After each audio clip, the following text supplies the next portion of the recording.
복된 소식 아름다운 소리 AM 1590kHz 시카고 기독교 방송입니다. 시청자 여러분 안녕하십니까? 화제의 주인공들을 모시고 대화를 나누는 KCBS 초대석 진행의 서도원 목사입니다.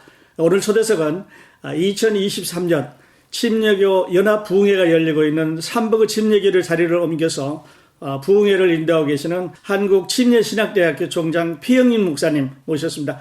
목사님 안녕하세요. 네, 목사님 안녕하세요. 네, 반갑습니다. 반갑습니다. 네, 엊그저께 내리신 걸로 듣고 있는데 시차정도 없이 그냥 강행군 하시는 거예요. 네, 그렇습니다. 네, 저희 시청자들과 간단한 인사 먼저 나누시고 자기소개 좀 부탁드리겠습니다. 네, 시카고 기독교 방송을 청취하시는 청취자 여러분 안녕하십니까? 저는 한국침례신학대학교의 총장을 맡고 있는 피영민 목사입니다.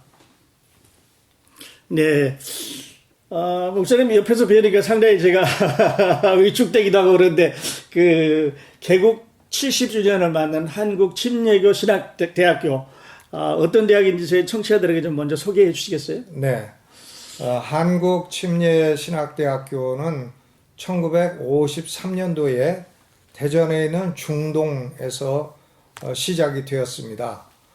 한국 침례교는 일제시대의 동아기독교라고 불리웠는데 일제시대의 신사참배를 교단적으로 거부한 교단 전체가 거부해서 교단 지도자 32인이 형무소에 갇히고 또 순교자를 많이 낸 그런 교단이고 심지어는 교단 해체를 겪기도 했습니다. 그러나 1950년대부터 침례교가 재건이 되고 그리고 미국의 남침례교에서 선교사를 보내주심으로써 새로이 시작을 하게 되었고 대전의 침례신학대학교를 시작하게 되었습니다. 그래서 1953년도에 시작이 되어서 올해로 70주년을 맞게 되었습니다. 그래서 동문 모임 그리고 또 교직원 모두가 힘을 합쳐서 올해 70주년 행사를 은혜스럽게 잘 마쳤습니다. 원래 침례교회는 대전에 있는 침례신학대학교하고 또 안성에 있는 수도침례신학대학교 이렇게 두 개의 신학대학교가 있었습니다. 그런데 2006년도에 한 교단에 두 학교가 있는 것이 바람직하지 않다 해서 합병이 되었습니다. 그리고 2020년부터는 학교 이름을 한국침례신학대학교 이렇게 붙이게 되었고 70년 동안 우리 한국침례교단의 목사님들 그리고 신학자들 그리고 선교사를 파송하는 기관으로 지금까지 섬겨왔습니다. 네, 목사님. 그리고 우리 그 한국침례신학대학교 그 3대 핵심 가치가 있는 걸로 알고 있거든요. 네. 목사님 그거 우리 시청자들에게 좀 소개해 주시죠. 네, 한국침례신학대학교는 3대 기본 이념을 가지고 있습니다. 하나는 진리고, 두 번째는 중생이고, 세 번째는 자유입니다. 그러니까 한국침례신학대학교는 대학교를 세울 때에 왜 세웠나 하는 목적이 중요한데, 목적은 분명합니다. 하나님의 말씀이 진리고, 주의 말씀이 진리라고 했는데, 그 진리를 가르치는 것, 이것을 첫째 목적으로 하고 있고 두 번째로는 중생한 사람들 성령에 의해서 거듭난 사람들이 진리를 깨닫고 진리를 배우고 그리고 진리를 전파해서 또 다른 사람을 중생으로 이끄는 이것을 목적으로 하고 있고 또 나아가서 우리는 그 성령으로 말미암아 하나님 안에 참된 자유 철학자들이 freedom of excellence, 탁월성의 자유라고 부르는 하나님에게 순종할 수 있는 자유, 그것을 강조하고 그런 사람을 양육하는 것을 기본 이념으로 삼고 있습니다. 네, 그러니까 3대 핵심 가치가 있습니다. 네. 그래서 하나님의 말씀인 성경을 절대 진리로 하고 네, 또 그 말씀을 통해서 우리가 영원한 생명을 얻고 네. 그 안에서 자유를 얻는 거지요. 네, 네, 그렇군요. 네. 예, 1953년에 개교를 하셔서 올해가 이제 70년이라고 말씀하셨는데, 자, 한국 침례교가 그 한국 기독교사에 정말 많은 영향을 미쳤어요. 네. 그러셨군요. 자, 그런데 학교는 그런데 이 어려운 또 중요한 학교를 맡고 계시는 우리 목사님 그 살아온 이야기 좀 들려주셔도 되겠어요? 네. 저는 그 고려대학에서 법학을 전공을 했습니다. 원래 법과대학 교수가 되려고 공부를 했는데 1978년도에 대학원을 졸업하고 군대를 가게 됐습니다. 군대를 대전에 있는 K5 공군부대에 공군 장교로 지원을 해서 1978년 공군 소위가 되었습니다. 그리고 소위 1년 동안은 제가 예수님을 알지 못했습니다. 그런데 1979년도에 군대에서 같은 동료에게 복음을 전해 듣게 되었고 마음의 감동을 받게 되었고 그리고 집에서 혼자 책을 읽다가 하나님이 살아계시고 하나님이 천지의 창조자시고 인간은 죄인이고 인간은 하나님의 아들 예수 그리스도를 믿음으로 말미암아 죄 사함을 받고 영생을 얻게 된다 하는 진리를 읽게 되었습니다. 그래서 그 다음 날로 나간 교회가 대전 대흥 침례교회입니다. 안종만 목사님이 목회를 하고 계셨는데 그분이 그날 설교가 예수를 믿는 사람은 예수님과 함께 죽고 죽은 사람이 되었으므로 죄에 대한 심판이 없는 것이고 그러나 죽은 거로 끝나지 않고 예수님이 부활하신 것처럼 부활의 새 생명을 가지고 새로운 인생을 살 수 있게 된다. 오늘 예수 믿을 사람은 일어나라. 그래서 제가 그날 일어났고 그날 예수님을 구주로 영접하게 되었고 그날 이후로 성령이 내 마음에 들어오셨고 제 삶에 큰 가치관의 변화, 신앙의 변화, 그리고 삶의 변화를 겪게 되었고 기도 중에 하나님으로부터 주의 종이 되라는 소명을 받게 되었습니다. 그래서 예수 그리스도를 믿고 얼마 안 돼서 성령의 갖가지 은혜를 경험을 하게 되었고 그리고 소명을 받게 되었고 해서 1982년 공군 중위로 전역을 하면서 바로 대전에 있는 침례신학대학교에 입학을 하고 MDB 과정을 하게 되었습니다. 그래서 MDB 과정 졸업을 하고 유학을 해서 미국 뉴올린스에 있는 베프티스트 세미너리에서 역사신학을 공부를 했고 5년 만에 박사학위를 받고 대전에 돌아가서 침례신학대학교 교수를 12년을 하게 되었습니다. 교수를 하면서 많은 학생들과 교제를 하게 되었고 그 학생들이 지금까지도 저의 삶의 보람이고 또 자랑이 되었습니다. 그리고 12년 후인 2002년도에 강남중앙침례교회에 김충기 목사님이 은퇴하시면서 저를 제2대 담임 목사로 청빙을 해주셨고 그래서 제가 강남중앙침례교회에서 16년 담임 목회라고 65세에 은퇴를 했습니다. 5년간은 미국의 얼바인에서 교환 교수로 일을 하고 또 제자들의 그 교회 개척을 좀 도와주면서 있다가 70이 되는 나이에 다시 신학대학교의 총장으로 부르심을 받게 되었습니다. 하나님께서 저의 인생에 역사하시고 주신 은혜가 말로 다할 수 없이 큽니다. 예, 우리 모든 그리스도인들은 이렇게 하나님과 만난 특별한 관계가 있는 것 같아요. 목사님은 군에서 복음을 들으시고 교회에 가셔서 그걸 확증을 받으셨나요? 네, 그렇습니다. 네, 그래서 법과대학 교수가 아니고 지금은 이제 신학대학교 총장님으로 계시네요. 네, 그렇게 되었습니다. 방향을 하나님이 바꿔주셨습니다. 네, 되돌아보면 법과대학 교수하고 신학대학 총장님, 어떠신 것 같아요? 법과대학 교수님도 세상을 위해서 아주 훌륭한 일을 하시는 분입니다만은 신학대학교 교수나 목사들은 단순히 세상 나라만을 위해서 일하는 사람들은 아닙니다.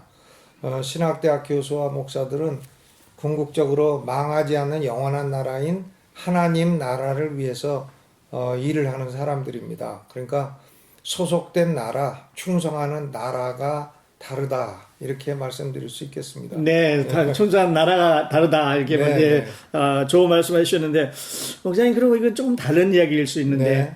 그 오늘날 우리 교회가 이 복음주의 교회가 그 예수 그리스도의 복음에 대해서 그 복음의 네. 진리에 대해서 조금 약화되고 있는 것 같은 느낌을 주는데 목사님 견해는 어떠십니까? 네, 그렇습니다. 아무래도 지금 우리가 살아가고 있는 교회 시대에는 성령님만 역사하는 것은 아닙니다.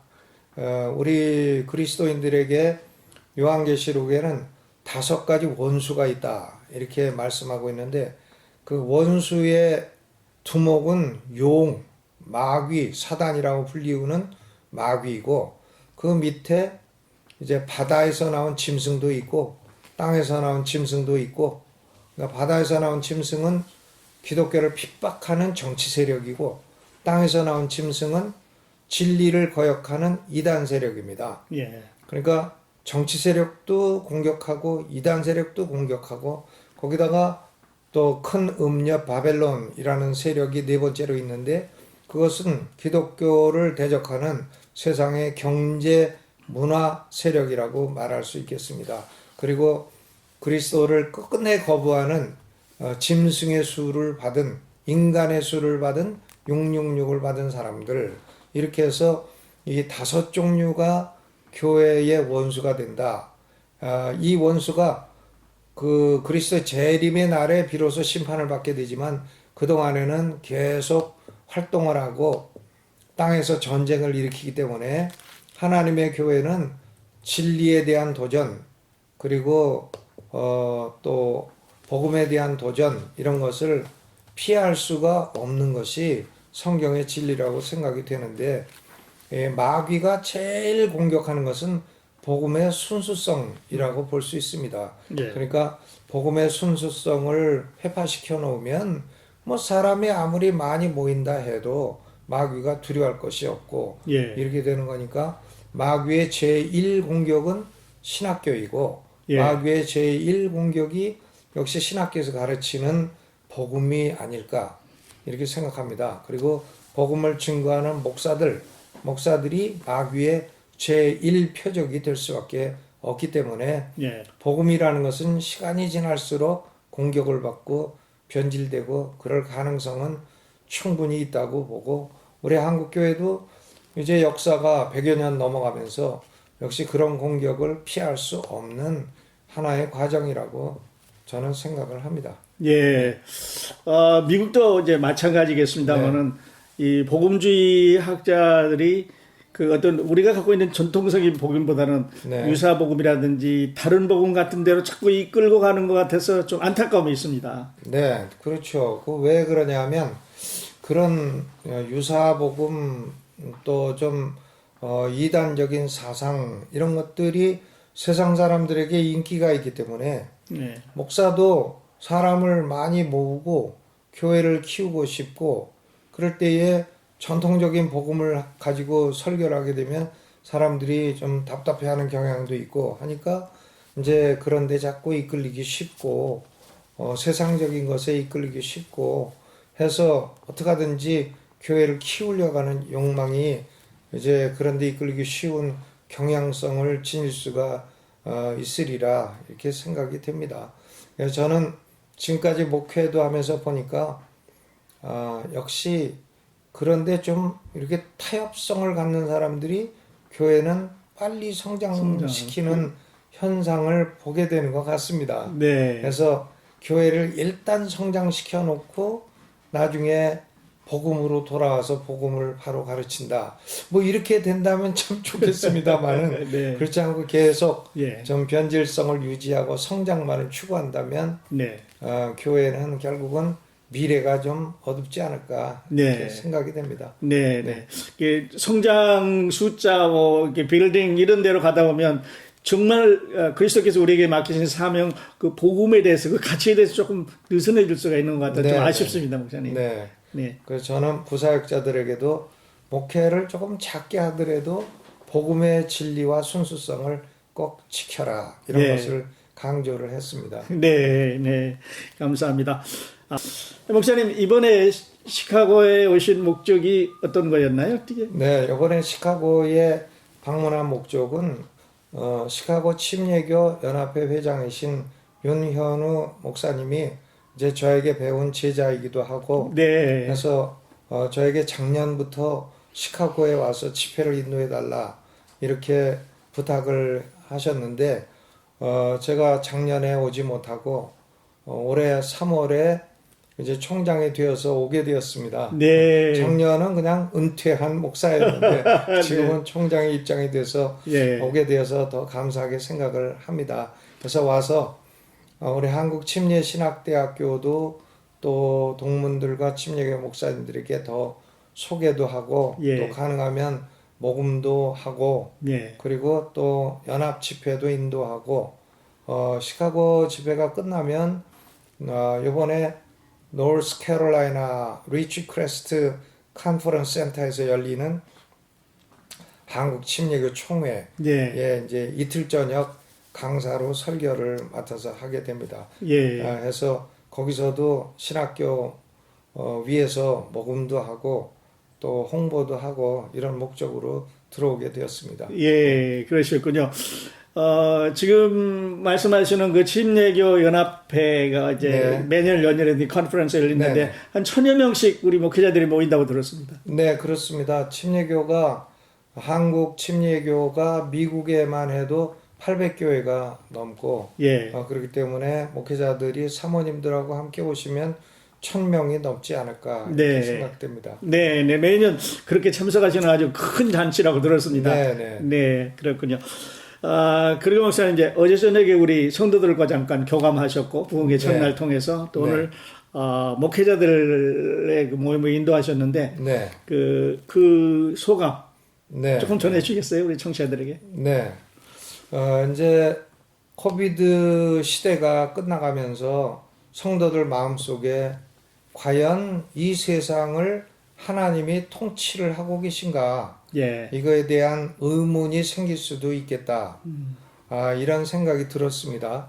더더구나 이 시카고라는 데가 시카고 대학을 중심으로 해서 하나님의 섭리를 부정하는 신학이 많이 발전한 그런 지역이기 때문에 예, 요번에 와서 하나님은 여전히 인간 나라를 다스리신다. 예, 하나님이 지금도 전능하신 능력을 가지고 우리 인간 사회와 교회와 나라를 다스리고 계신다. 예, 그렇기 때문에 우리는 지금도 권세를 가지고 다스리시는 하나님께 기도하면 하나님은 들으시고 응답하신다. 이런 진리를 강조하는 것을 목적으로 하고 있습니다. 예, 이번 집회가 그렇군요. 네, 예, 그러셨어요. 그래서 제자인 우리 윤현우 목사님도 뵙고, 네. 또 여기 있는 동문들도 같이 뵙고, 네, 네, 네, 우리 그렇습니다. 이 교회에 담임하고 있는 우리 김광선 목사님도 제자라고 알고 있습니다. 네, 네, 그렇습니다. 네, 네. 그렇군요. 전 세계적으로 마찬가지인 것 같습니다, 네. 목사님. 특히 이제 한국도 좀 앞서가는 그런 경향이 있는데, 네. 뭐 인구는 줄고, 네. 또 교회 세력은 자꾸 쇠퇴화되고 네. 어떻게 해야 될 것 같습니까? 어떻게 전망하십니까? 네.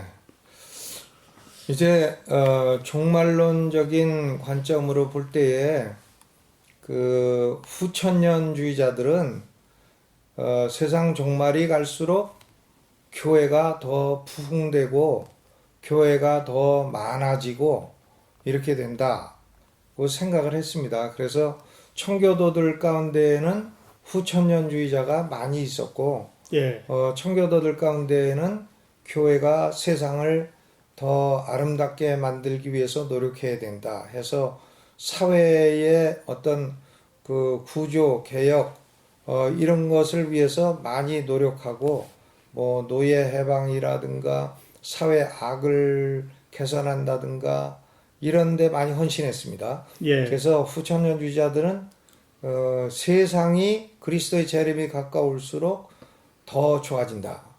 이런 낙관적인 견해를 갖고 있었습니다만은 그것은 이제 다수의 견해가 되지 못했고 예, 다수의 견해는 세상은 점점 더 나빠진다. 나빠진다. 네. 그게 이제 뭐 전천년주의자의 견해이기도 하고 또 무천년주의자의 견해이기도 합니다. 예. 그러니까 한국 교회는 전천년과 무천년이 섞여서 이제 전천년이 좀 많다고 볼 수 있고 예. 또 학자들 가운데에는 이제 무천년주의자도 많다고 볼 수가 있는데 예.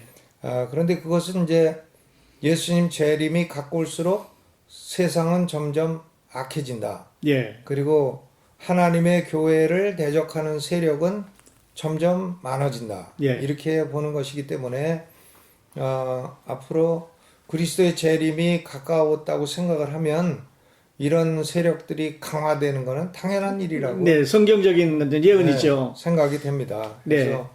그래서 이제 안티 기독교 세력들도 많아지고 예.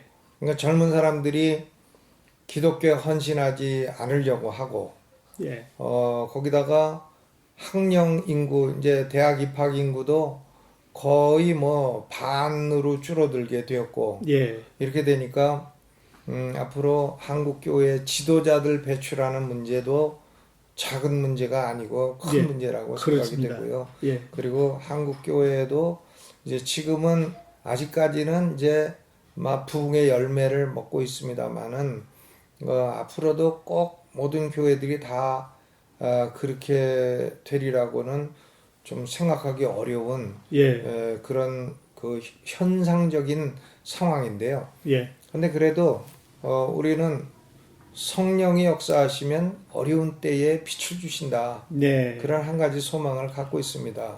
아주 어려울 때에 성령으로 말미암아 부흥이 일어났던 것이 미국의 제1차 대각성 운동이고 네. 그런 걸 볼 때에 우리도 성령의 역사와 임재의 소망을 가지고 기도하면 또다시 어떤 새로운 부흥의 때가 오지 않을까 예. 생각하고 관망하고 있습니다. 네.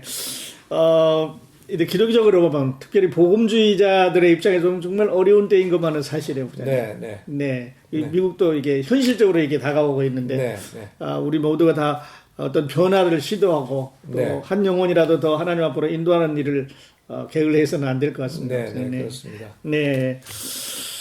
이제 한국교회 전망은 그러시고 우리 남침예교 네. 그 선교는 어떤 비전을 갖고 계시나요? 네, 남침예교는 이제 미국의 서던 베프티스트인데, 미국에는 이제 베프티스트가 그 하나였는데, 예. 이제 남북 전쟁을 거치면서 이제 그 이전부터 노예 문제 때문에 남북이 갈라졌고, 갈라졌고, 근데 예. 그건 뭐 그때요 침례교만의 문제는 아니고, 네. 장로교도 남장로교, 북장로교 갈라지고, 감리교도 다 갈라지고, 네. 뭐 그건 정치적인 이슈로 이게 갈라지게 된 건데 예. 그 가운데서 이제 남침례교회는 좀 더 선교적인 예. 교단으로 성장을 했습니다. 그렇죠. 그래서 예. 전 세계에 가장 많은 선교사를 파송하고 있는 교단이 서던 베프티스트 남침례 맞습니다. 교단입니다. 네. 그래서 남침례 교단의 선교는 가장 중요한 대상국이 중국이에요. 예. 중국인데 중국에 이제 공산주의 혁명이 계속 일어나면 선교사들이 쫓겨가니까 어디로 갔냐면 한국으로 갔죠. 예. 그래서 한국은 원래 서던 베프티스트의 제1 목표가 아니었는데 중국에 있는 선교사들이 쫓겨오면서 우리가 큰 복을 받게 된 것입니다. 네. 그래가지고 예. 아마 미국 그 남침례교 선교 역사에서도 예상치 못했던 부흥이 한국에 일어난 거죠. 네. 그러니까 우리는 참 중국에 감사를 해야 될는지 모르겠는데 예. 그런 현상을 겪으면서 예. 우리 한국이 큰 부흥을 하게 됐고 그래도 미국 서던 베프티스트는 아직도 중국이란 나라를 선교의 제일 대상으로 생각하고 있다고 저는 봅니다. 예. 좀 더 열리기를 위해서 기도할 것이고 이제 중국 지나가면 결국은 그 동쪽에 있는 아시아 국가들, 예. 그 중앙아시아 예. 국가들, 이 중앙아시아에 있는 국가들을 선교를 하고 그렇게 되면 복음은 전 세계를 돌아서 결국은 그 예루살렘에 시작돼서 예루살렘으로 돌아가는 게 아닌가 예. 이렇게 생각되는데, 그러니까 지금 미국 서던 베프티스는 결국 중국과 중앙아시아 쪽을 향할 수밖에 없고, 그리고 남미나 아프리카 이런데 좀그 2차적인 그 선교 대상이 되지 않을까 이렇게 생각을 하는데, 한국이나 일본은 이미 서던 베프티스 선교 대상은 아니라고 생각이 되고, 왜냐하면 예. 우리가 자체적으로도 뭐 주의 종들이 많이 있고 하니까. 네, 네. 예. 그래서 중국 쪽, 중앙아시아 쪽으로 나가지 않을까 이렇게 봅니다. 네. 그러니까 교단적으로 보면 우리 서든 베프티스가 가장 많은 선교사들을 배출하고 또 네. 교회도 가장 많이 세우고. 네, 근데 네. 올해 아니면 작년에 세워진 교회 수를 혹시 목사님 통계 가지고 계세요? 네, 제가 그 통계는 못 가지고 있습니다만은 예. 아무래도 코비드 때에는 교회가 세워진 숫자보다는 없어진 숫자가 훨씬 많으리라고 생각됩니다. 그러니까 목회자들도 한국도 그렇고 미국도 그렇고 코비드 때 없어진 교회가 각각 10,000개씩은 없어졌다고 하니까 참 개척교회들이 생존하기 어려운 네. 그런 상황이었고요. 그래서 한국도 목사님들이 보면 이제 다른 직업을 갖게 된 경우가 많이 있어요. 네. 그러니까 서울에서 하는 말이 있습니다. 대리운전 기사님에게 복음 전하지 마라. 예. 왜냐하면 목사님들이다. 그런 말이 있습니다. 네. 그러니까 이제는 한국에서나 미국에서나 이게 대형 교회들은 뭐 그렇지 않습니다만은 시골에서 목회하는 목사님들은 목회뿐만이 아니라 그 사회나 사람들에게 기여하는 다른 요소를 함께 병합해야 되지 않을까 예. 이렇게 생각되는데, 제가 총장을 하면서 우리 졸업생들 현황을 보니까 시골에서 목회하면서 성공하는 사람들이 거기서 커피 바리스타 교육을 하면서 목회를 하는 사람, 그런 사람들은 사람도 많이 접촉하고 전도하고 재정적으로도 안정되고 잘 하고 있더라고요. 예. 그러니까 커피 바리스타, 빵 치아바타, 빵 이런 걸 해가지고 네. 그 아주 어려운 지역에서 정착하고 있고요. 네.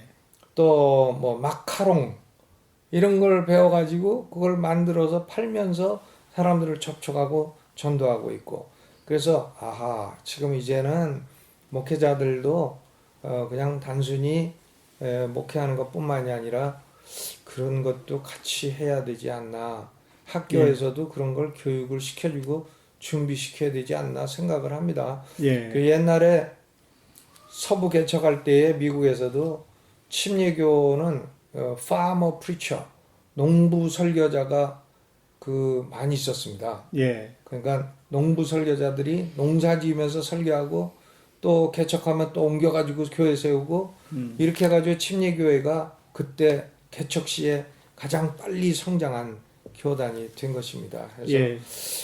이제는 교회 세우는 일도 그런 그 다양한 것들을 통해 가지고 바이보케이셔널 한 예.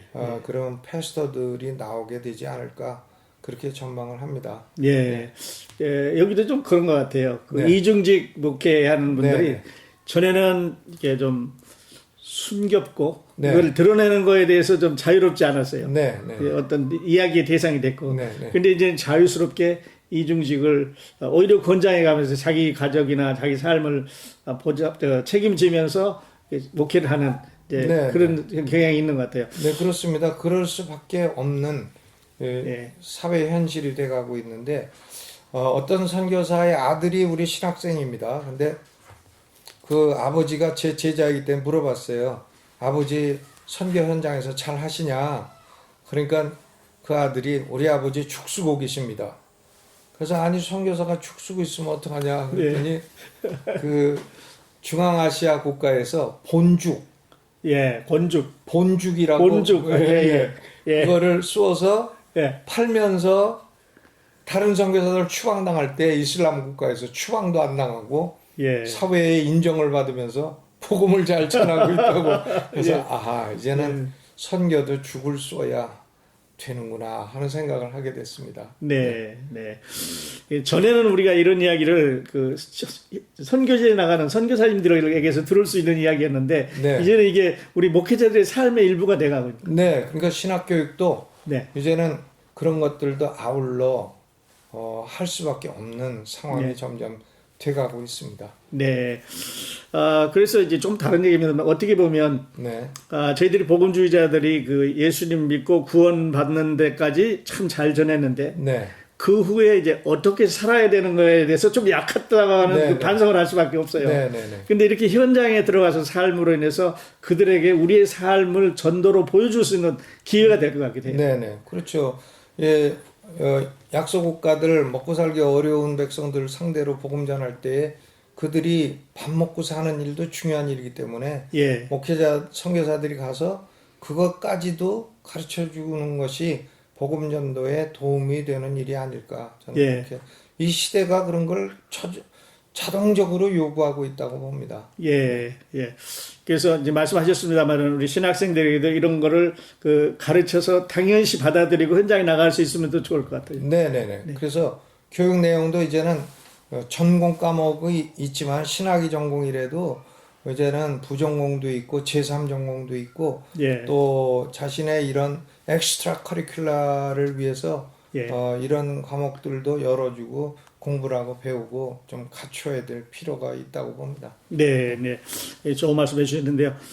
우리 목사님과 대화 나누다 보니까 오늘도 우리에게 주어진 시간이 다 돼가는데 끝으로 우리 시카고 교계와 또 교민들에게 전하고 싶은 목사님 메시지 전해주시고 네. 오늘 시간 맞추도록 하겠습니다. 네. 하나님이 지금도 세상 나라를 다 다스리고 계십니다. 옛날 느부갓네살 왕이 7년 동안 짐승의 마음을 받아 고생하고 난 뒤에 영생하시는 하나님이 인간 나라를 다스리신다 하는 것을 고백을 했는데 아무리 세상이 어려워도 하나님은 지금도 다스리고 계십니다. 아멘. 그 하나님 의지하고 기도하셔서 하나님과 동행하는 삶을 사시기를 주님의 이름으로 축원드립니다. 감사합니다. 예, 감사합니다, 목사님. 화제의 주인공들을 모시고 대화를 나누는 K10의 초대석. 오늘은 2023년 침례교 연합 부흥회를 인도하고 계시는 한국 침례신학대학 총장 피영민 목사님 모시고 대화를 나눴습니다. 목사님, 좋은 일정 다 마치고 잘 돌아가시기를 바랍니다. 네, 감사합니다. 예, 바쁘신 시간 초대석에 나와주셔서 다시 한번 감사드립니다. 방송 계속 더 번창하시기를 기원합니다. 감사합니다. 네, 감사합니다.